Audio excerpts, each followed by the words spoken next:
Hello students, আশা করি সবাই ভালো আছো। উইথ এসএস ম্যাম চ্যানেলে তোমাদের স্বাগত। গত ভিডিওতে আশাপূর্ণা দেবীর লেখা গল্প কি করে বুঝবোর প্রথম পার্ট দিয়েছিলাম। এইবারে বাকি সমস্ত প্রশ্নের উত্তরগুলো করিয়ে দেওয়া হচ্ছে।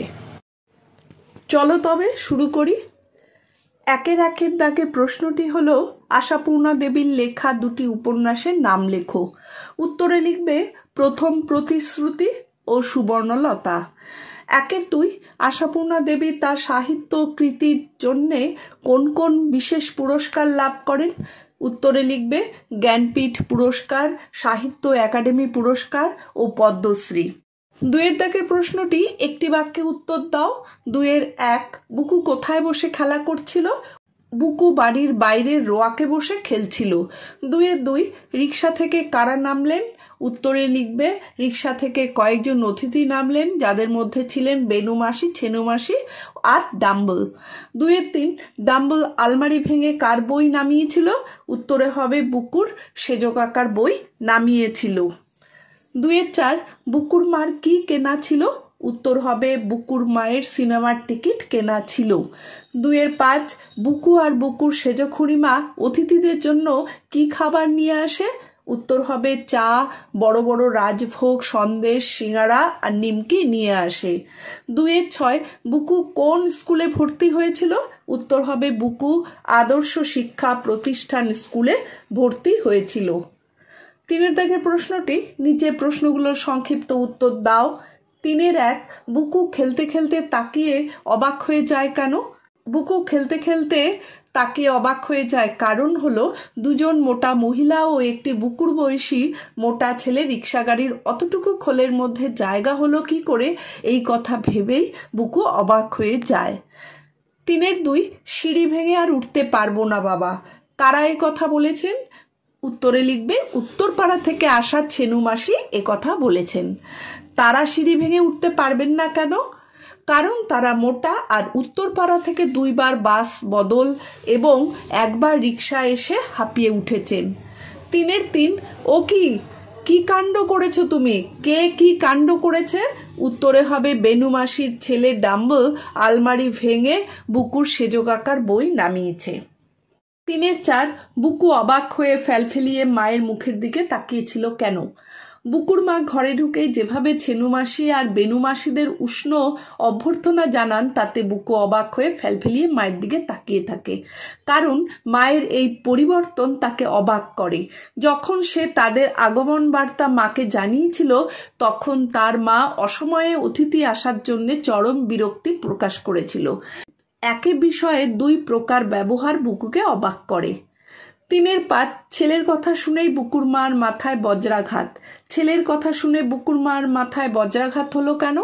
উত্তর হবে যখন বুকু অতিথিদের আগমন বার্তা মাকে জানিয়েছিল, তখন তার মা অসময়ে অতিথিদের আসার জন্যে চরম বিরক্তি প্রকাশ করেছিল এবং এটাও বলেছিল বাবারে শুনে গা জ্বলে গেল।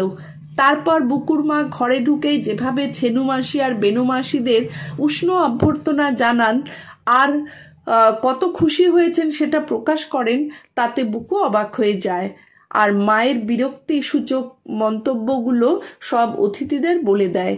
ছেলের কথা শুনে বুকুর মায়ের মাথায় বজ্রাঘাত হয়। 3-6, ডাম্বলকে স্কুলে ভর্তি করা হয়নি কেন। কারণ ডাম্বলের বাবা ভীষণ কৃপণ। স্কুলে ভর্তি করলে 7 বছরের ছেলের স্কুলের মাইনে 7 টাকা দিতে পারবেন না বলে তিনি ছেলেকে স্কুলে ভর্তি করাতে চাননি। ওনার কথা হলো পড়া করে লাভ নেই, চাষবাস করে খেলেই হবে। 3-7, কে জানে পাগলা টাগলা হয়ে যাবে নাকি। কার সম্পর্কে এই মন্তব্য করা হয়েছে। এই মন্তব্যটি বুকুকে নিয়ে করা হয়। এমন সন্দেহের কারণ কি। ডাম্বলকে আলমারি থেকে বই নামানোর জন্যে সেজ কাকার মারের ভয় দেখিয়েছে, এমনকি বলেছে যে সেজ কাকা ডাম্বলের পিঠের ছাল তুলবে। তাছাড়া ডাম্বলকে তার বুদ্ধির তুলনা হাতির সাথে করেছে।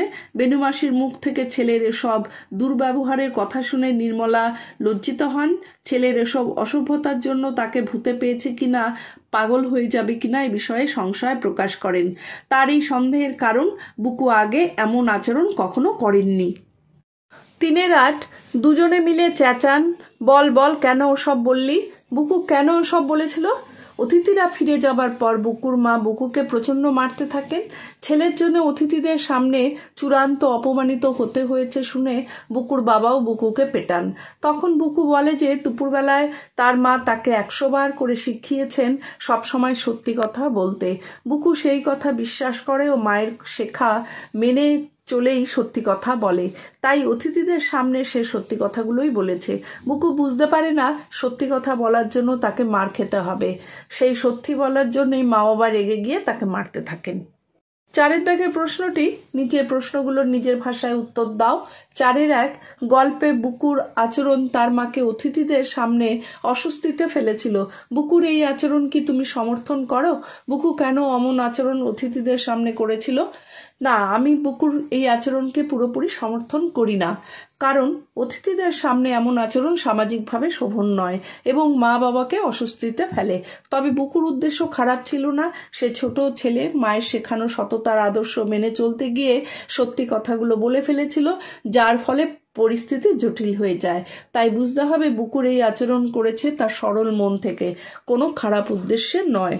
4-2 বাড়িতে অতিথি এলে তাদের সঙ্গে কেমন আচরণ করা উচিত সে সম্পর্কে বন্ধুকে একটি চিঠি লেখো। উত্তর হবে, প্রিয় বন্ধু, আশা করি ভালো আছো। আজ আমি তোমাকে বাড়িতে অতিথি এলে তাদের সঙ্গে কেমন আচরণ করা উচিত সে বিষয়ে কিছু বলবো। অতিথি আমাদের ঘরের শুভেচ্ছিত মানুষ।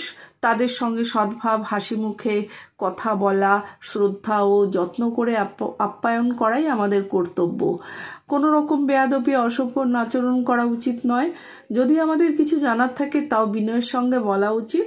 অতিথিদের সামনে পরিবারের অন্দরমহলের কথা না বলাই ভালো। এতে আমাদের শিক্ষা ও শালীনতার পরিচয় পাওয়া যায়। এই পর্যন্তই আজ লিখলাম। তোমার মতামত জানিও। তোমার বন্ধু। এরপরে তুমি তোমার নাম লিখবে।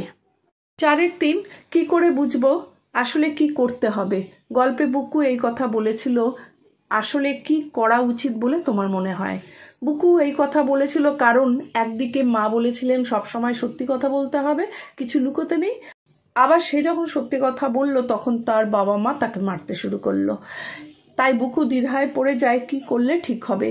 আমার মতে আমাদের উচিত পরিস্থিতি বুঝে কথা বলা। ছোটদের শেখানো উচিত যে সত্যি কথা বলা অবশ্যই ভালো অভ্যাস, তবে কোথায় কিভাবে কাকে বলতে হবে তাও বোঝা অবশ্যই জরুরি। এছাড়া বড়দেরও ধৈর্য ও সহানুভূতির সঙ্গে শিশুদের আচরণ বোঝা উচিত।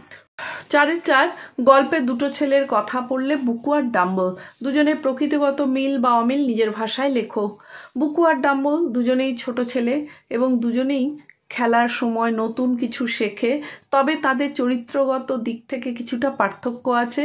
বুকু শান্ত, সহজ সরল, অভিমানী প্রকৃতির। সে সততা মানে ভালো বোঝে এবং তার মায়ের কথা অক্ষরে অক্ষরে পালন করতে চায়। আর ডাম্বল একটু বেশি চঞ্চল, সাহসী ও স্বাধীন চেতা। সে অল্পেই দমে না, বরং নিজের মতো কাজ করতে ভালোবাসে। তাদের দুজনের মধ্যে সরলতা আছে, কিন্তু তা প্রকাশের ধরন ভিন্ন। 4-5 গল্পটি পড়ে বুকুর প্রতি তোমার সহানুভূতির কথা ব্যক্ত করে একটি অনুচ্ছেদ রচনা করো। বুকু গল্পটি পড়ে আমার বুকুর প্রতি গভীর সহানুভূতি জেগেছে। সে একটি সৎ ও সরল শিশু যে তার মায়ের শেখানো সততার আদর্শ পালন করতে গিয়ে পরিবারের সামনে অস্বস্তিকর পরিস্থিতি তৈরি করে ফেলে, কিন্তু তার ভুলটা ইচ্ছাকৃত নয়। সে জানতো না কোন সত্য কোথায় বলা উচিত। সত্যি বলতে গিয়ে মার খেতে হয় তাকে। একটি ছোট শিশু যখন নিজের মন থেকে সঠিক কাজ করতে চায় কিন্তু বড়রা তাকে না বুঝে শাস্তি দেয়, তখন সে অসহায় পড়ে। বুকুর এই অসহায়তা আমার মনকে ছুঁয়ে গেছে। আমি মনে করি শিশুদের সঙ্গে সহানুভূতির ব্যবহারই তাদের গড়ে ওঠার সঠিক উপায়। 5 দাগের প্রশ্নটি, একই অর্থযুক্ত শব্দ গল্প থেকে খুঁজে নিয়ে লেখো। সংবাদ, এখানে সংবাদ বইয়ে আছে খবর। পুস্তক, পুস্তক তোমার গল্পে আছে বই। সন্তুষ্ট, প্রসন্ন হবে।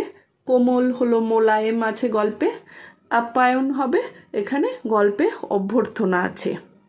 থেকে প্রশ্নটি, নিচের শব্দগুলোর সন্ধি বিচ্ছেদ করো।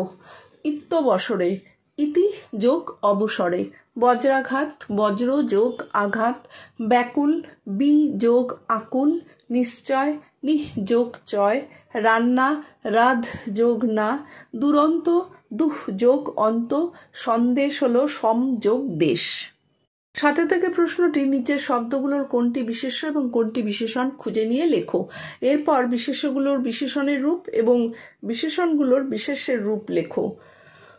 এখানে বিশেষ্য যেগুলো হবে সেগুলো হলো মন, শিক্ষা, অবস্থা, গাম্ভীর্য, শাসন, শয়তান, ঘর, মুখ, কথা। এবং বিশেষণগুলো হবে লাল, সর্বনেশে, সুন্দর, দুরন্ত, হ্যাংলা। এবার বিশেষ্য থেকে বিশেষণ রূপ করতে হবে। মন হলো মানসিক, শিক্ষা হলো শিক্ষিত, অবস্থা অবস্থানকারী, গাম্ভীর্য গম্ভীর, শাসন শাসিত, সর্বনাশ সর্বনেশে, ঘর ঘরোয়া, মুখ মৌখিক, কথা কথিত।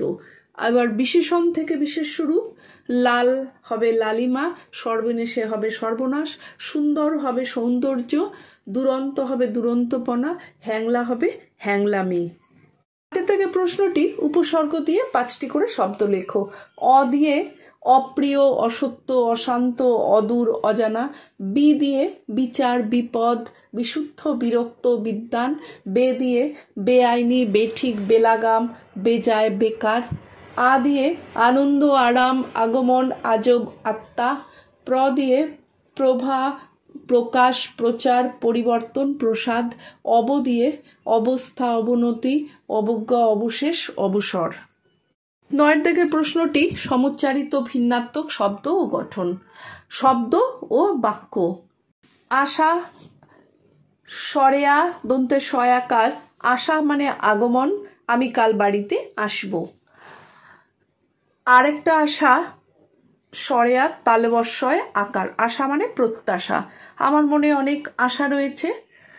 সোনা, সোনা মানে ধাতু, দন্তের সয়কার, দন্তের নয়াকার, মা আমাকে সোনার হার উপহার দিলেন।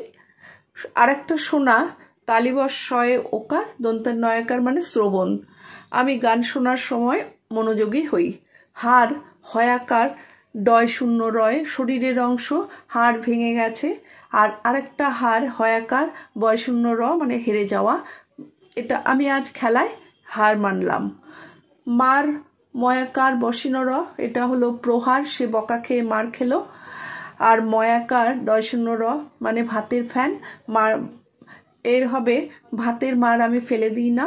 মাস, ময়াকার, দন্তেস্ব, সময় নির্দেশক, প্রতি মাসে খরচ হিসাব করি। আর একটা মাস হবে ময়াকার, মধ্যাহ্নস্ব, এটা এক প্রকার ডাল, মাছ ডাল রান্না করেছি। জ্বালা, বর্গীর জয়, বয়, লয়াকার, যন্ত্রণার অনুভব, গায়ে পোড়া জ্বালা হচ্ছে।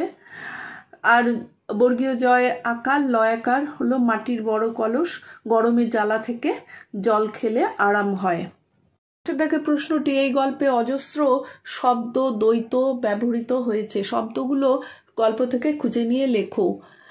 যেমন একটা হলো শুধু শুধু, তারপর হালকা হালকা, ড্যাব ড্যাব, গম গম, হই হই, গাদা গাদা, কাদো কাদো প্রভৃতি।